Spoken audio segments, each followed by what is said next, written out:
अगर 21 तारीख तक उनकी जो एफआईआर अगर वो दर्ज नहीं की गई तो वो संसद के जब अंदर सत्र चल रहा होगा तो बाहर बैठकर वो इसका कह सकते हैं अपनी आवाज़ को बुलंद करती हुई नजर आएंगी, मांग करती हुई नजर आएंगी कि आज़ाद के खिलाफ जो है वो एफआईआर दर्ज की जाए। माता जो है वो कर्मचारी हैं, सफाई कर्मचारी, वो काम कार्य करती हैं, उसकी बदौलत में जो हूँ पढ़ाई की मैंने और उसके बाद में स्कॉलरशिप पे स्विट्जरलैंड पहुँच गई, वहाँ पर मैंने एनजीओ में काम किया, यानी कि तमाम तरह की कहानी बुनती हुई दिखाई पड़ती है, कहती हुई नजर आती है। लेकिन आखिर ऐसे वक्त पे जब उनके साथ में इतना कुछ हुआ तो परिवार ने उनका साथ क्यों? इलाहाबाद हाई कोर्ट से क्रिकेटर यश दयाल को लेकर एक बड़ा बयान जज ने जारी किया था। बयान था यश दयाल को लेकर उनके साथ उनकी प्रेमिका के संबंध के जरिए। कहा गया कि कोई किसी को एक दिन या 2 दिन या 3 दिन में नहीं जान सकता, लेकिन पूरे 5 साल में तो समझ आ जाएगा कि वो इंसान कैसा है।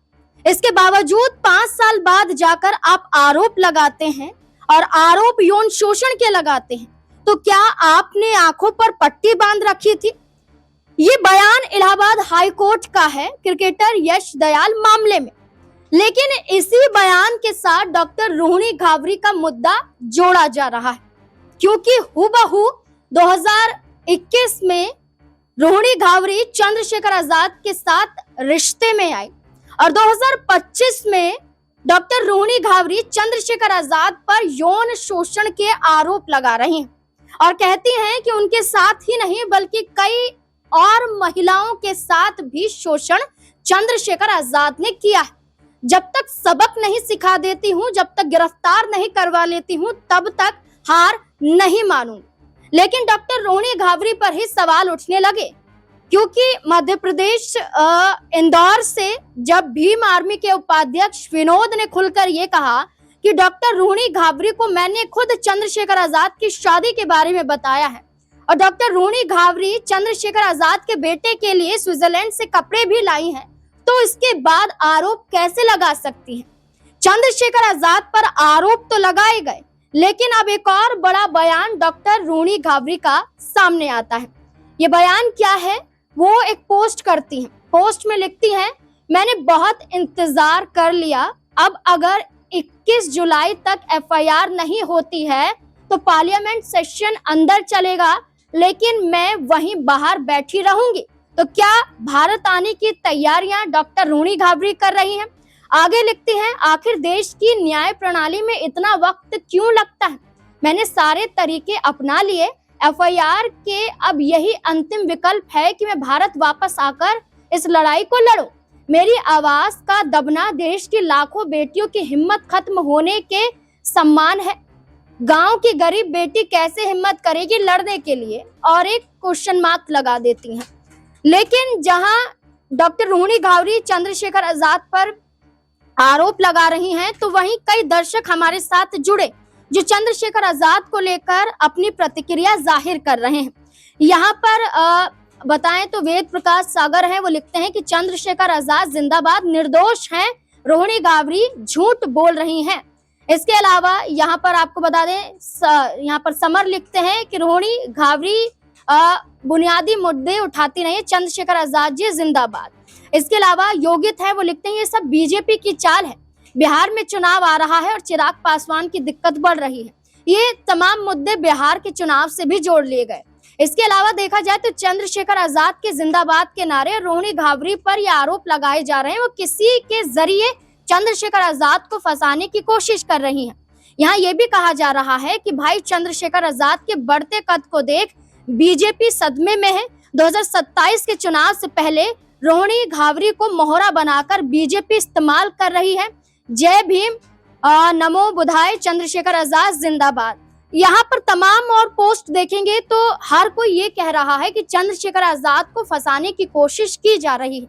लेकिन इलाहाबाद हाई कोर्ट का वो बयान, अब चंद्रशेखर आजाद पर डॉक्टर रोहिणी घावरी के आरोप, आखिरकार इन तमाम आरोपों के मायने क्या निकलते हैं और क्या उत्तर प्रदेश की राजनीति में 2027 के चुनाव से पहले ये जंग चंद्रशेखर आजाद जीत भी पाएंगे या नहीं, ये भी बड़ा सवाल है।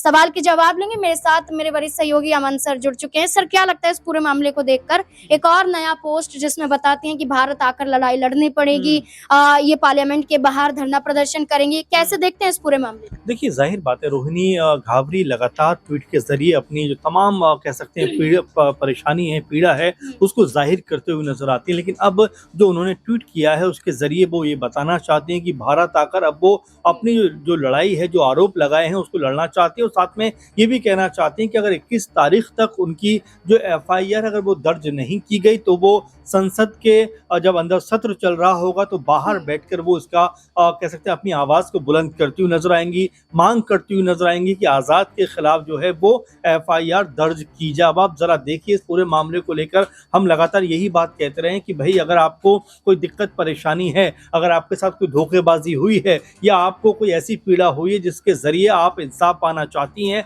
या जिसके जरिए आप जो है आजाद को सजा दिलवाना चाहती हैं, तो आपको भारत में आकर बाकायदा लड़ाई लड़नी पड़ेगी। और सिर्फ सोशल मीडिया के जरिए दो चार लाइन लिखकर आप चीज़ों को अपने पक्ष में नहीं ला सकती। हाँ, ये एक इमोशनल कार्ड जरूर हो सकता है कि आप तमाम तरह के आरोप लगाकर आज़ाद को घेर सकती हैं, लेकिन महत्वपूर्ण बात जो है वो यहाँ आकर लड़ाई करनी पड़ेगी, लड़नी पड़ेगी अदालत के जरिए, तमाम सबूतों के जरिए। और वही काम अब लगता है रोहिणी घावरी करने वाली हैं, क्योंकि कहती हैं कि मीडिया आऊंगी और यहाँ आकर एक तरीके से मैं अपना पक्ष जो है वो रखती हुई दिखाई पड़ूंगी। अगर मेरी आवाज़ को नहीं सुना गया तो संसद के बाहर में खड़ी होकर एक तरीके से या बैठकर अनशन या एक तरीके से विरोध प्रदर्शन करती हुई नजर आऊंगी। लेकिन जरा देखिए कि भारत में या हमारे देश में जहां भी इस तरह की प्रॉब्लम होती है, किसी की आवाज को दबाया नहीं जाता, बाकायदा उसके जो भी पीड़ा होती है, दर्द होती है, उसको पुलिस है, प्रशासन है, शासन है, वो सुनता हुआ दिखाई पड़ता है। लेकिन आप इतनी दूर बैठकर इस उम्मीद में कि मेरे सिर पे कहने के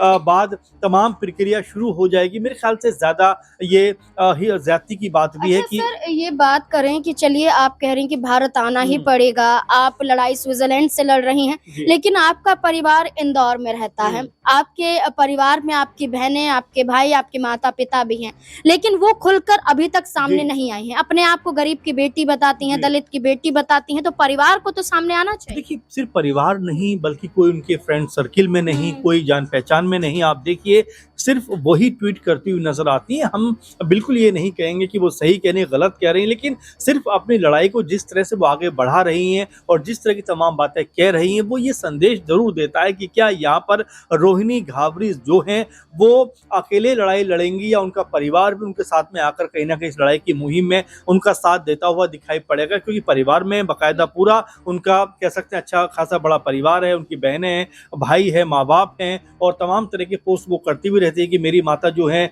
वो कर्मचारी हैं, सफाई कर्मचारी, वो काम कार्य करती हैं, उसकी बदौलत में जो हूँ पढ़ाई की मैंने, और उसके बाद में स्कॉलरशिप पे स्विट्जरलैंड पहुंच गई, वहाँ पर मैंने एनजीओ में काम किया। यानी कि तमाम तरह की कहानी बुनती हुई दिखाई पड़ती है, कहती हुई नजर आती है। लेकिन आखिर ऐसे वक्त पे जब उनके साथ में इतना कुछ हुआ तो परिवार ने उनका साथ क्यों नहीं दिया? कोई भी स्टेटमेंट अभी तक निकल के सामने क्यों नहीं आया? और रोहिणी घावरी इस पूरी लड़ाई में अकेले क्यों नजर आ रही हैं? और हर रोज एक नया पोस्ट करके कहीं ना कहीं ऐसा लगता है कि वो आजाद के खिलाफ क्या कोई माहौल तैयार करना चाहती हैं, क्योंकि तमाम आपने देखा है कि 1.5-2 महीने के अंदर में एक के बाद एक पोस्ट के जरिए उन्होंने आजाद को घेरने का काम किया। लेकिन जब आजाद से इस बारे में बात की जाती तो आजाद कहते हैं कि भाई एक लड़की के सम्मान का ये विषय है, एक लड़की के सम्मान की ये बात है, मैं मीडिया के सामने कुछ भी इसके ऊपर नहीं बोलूंगा, मुझे जो कुछ भी कहना होगा, जो रोहिणी घावरी अगर अदालत में जाती हैं तो मैं कोर्ट में जाकर अपना जो पक्ष है वो रखता हुआ दिखाई पड़ूंगा। यानी कि आजाद ने इस मुद्दे के ऊपर अभी तक एक भी शब्द